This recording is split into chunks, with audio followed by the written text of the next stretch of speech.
I think this turn I can definitely pull back to the top. If I can just get some authority with my Trade Federation ships and make my opponent discard cards with the Imperials, I'll be fine. I think the only thing that could ruin me is probably a surprise massive blob attack. Yeah, that one.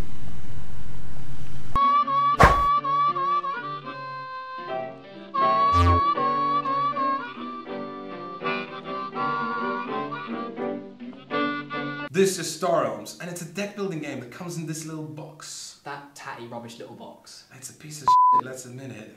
Yeah, I mean, I was going to order a new copy for the review, but it illustrates the point not to. And we're cheap, so we didn't want to buy a new one. And that's it, really? Yeah, Star Realms was designed by a couple of Magic the Gathering players. And not just any Magic the Gathering players, it was designed by Robert Donahue and Darwin Castle. So I should have high expectations about this game. Yes, because at a competitive level, despite whatever you might think of Magic, it's a deep and nuanced game with lots of decision trees. So the thing you're expecting from Star Realms with this reputation is that it's going to make your brain go, oh, what the hell do I do next? I don't know. And on top of that, Robert Donahue designed a very popular deck building game called Ascension. So lots of people are asking, is this like Ascension? And naturally there's been a lot of hype based on that. But really, we're not going to focus on that because it doesn't matter. What we want to focus on is the game itself. If you've never played a deck builder before in your life, it's entirely possible that you're in for a world of treats, like a kid stumbling into Toys R Us for the first time in his life. And Dominion, yes, that was the first deck builder, and it brought the whole mechanic where you have a shitty deck and then you are buying cards and adding them to your deck, and eventually you get rid of the shitty cards and you have a cool deck. And Dominion's not very good, and it's been outgrown by Trains, which is a better game, except the theme is terrible. It's about trains and a train stop and some train tracks and people waiting for a train. It's not very exciting, but the gameplay is exciting, and the onus on Star Realms is to innovate on that and bring something new to the table. And we're not surprised that a pair of Magic the Gathering players brought life totals and, you know, attacking directly, interaction. That's cool. Life totals. Well, in this game it's called Authority. Each player starts the game with 50 authority, and we use these handy number cards to represent that fact. I kind of like them. They are an interesting graphic way of showing your life total, but really they take up a fair amount of room in the box, and they could have been used for more ships and bases and any extras they wanted to include. And you could just write it down if you want to. Yeah, you could just keep a track yourself. Although that's not really ideal for a complete game. No. But how do you win the game? Oh, I know. You blow up your opponent's ships and you kidnap their grandma. No, what you've got to do is you've got to get your opponent's authority from 50 down to 0. And you get to do that by playing the cards in your deck. And you start off with some really rubbish cards like Scouts and Vipers. And they do exactly what they say on the tin. They give you either one trade or one combat. Now, the great thing about Star Realms is that you get to play as many cards as you like during your turn, unlike Dominion, where you can only effectively play one card. And if you have a village, yes, you can play more and chain actions. But here you get to do as many as you want, and you can activate as many cards as you want, and you can do it in any order. So, for example, you can attack a little bit, then buy a ship, then play some more cards, and then attack again. So it's quite a busy turn then? Well, it is, but it doesn't make you wait for a very long time till your opponent is done. Because you draw your cards at the end of your turn, you get to review what you're going to do, and as your opponent is playing things, by the time he's done, you already have a strategy in your mind. Look at all these wonderful things that you can buy from the trade row.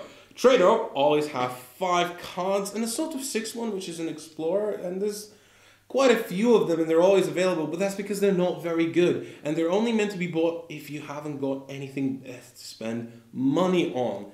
But let's forget about those. Let's focus on these cool things. So at the start of my turn, I draw 5 cards. So I drew a Viper, which gives me combat, and 4 Scouts. And as I mentioned, they give you trade. And you can use that trade to buy other ships. So ships have a cost.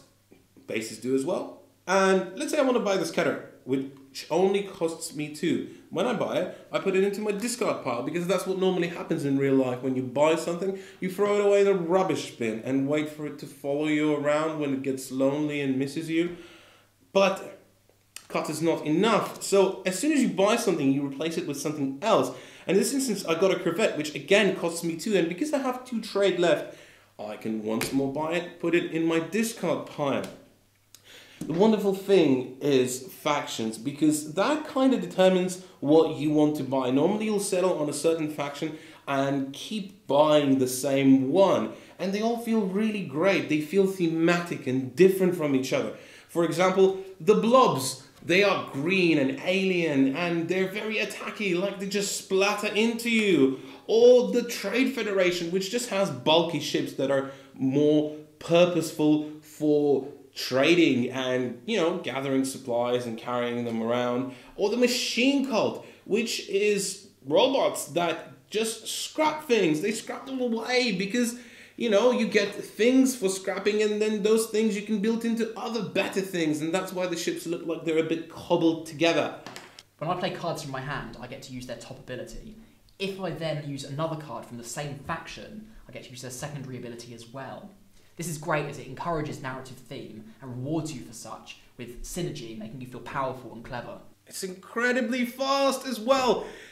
After your turn's done, you won't even have time to catch your breath before you have to go again, which is great. It feels like a speedy bullet train, you know, because we did trains before. Anyway, it's also very, very purpose-built, very efficient in its mechanics. Everything is cohesive. Makes you feel a little bit like it was meant to get you from point A to point B in the most efficient way possible, and it's the train analogy again. It's not it. You get to scrap cards, which is great. You get to remove them from the game. And then eventually, if you're really lucky and you've done very well, you'll feel like you have a deck that's just going to demolish your opponent because you just played 7 or 8 cards, kept drawing new ones, have lots of combat, have lots of trade. You can buy everything you want. You have a bunch of bases protecting you, and you're doing your opponent 30 damage in 1 turn, removing all of his bases and a hefty chunk of their authority. Which is what you want to do.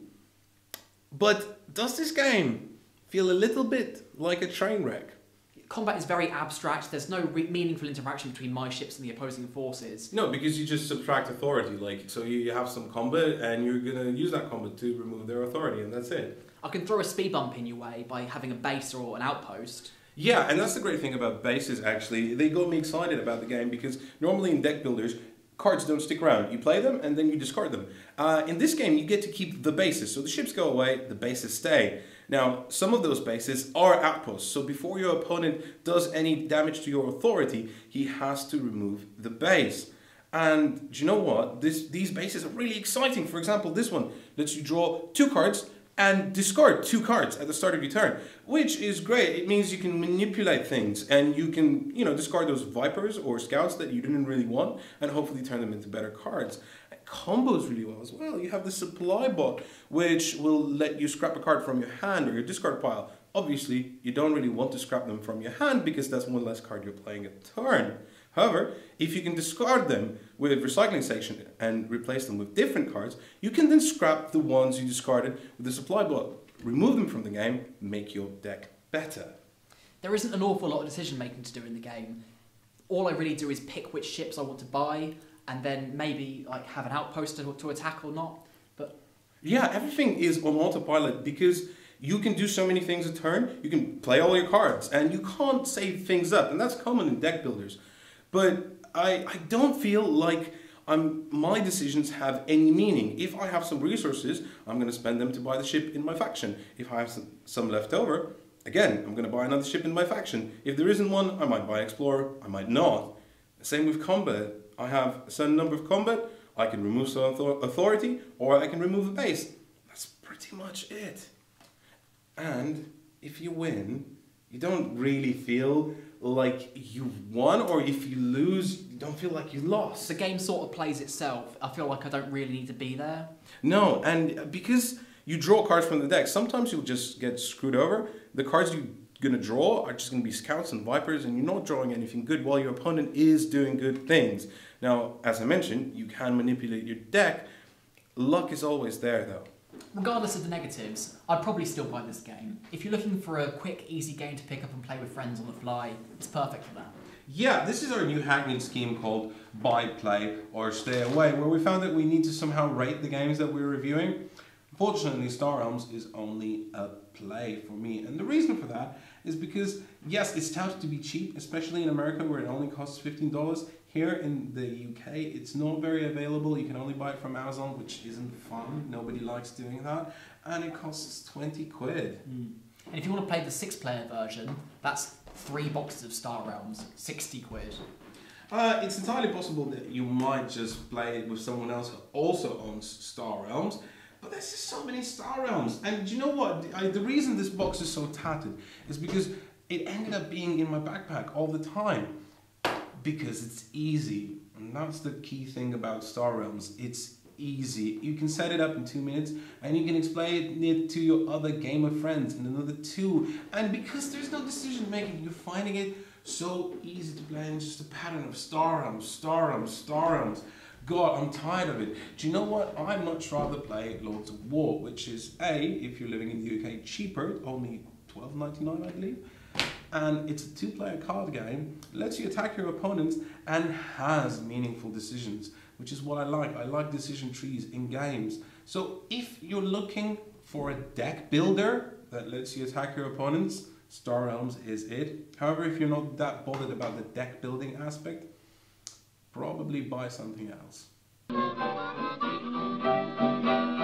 Now because a good bluebird nowadays, people are just as swear they's hard to find.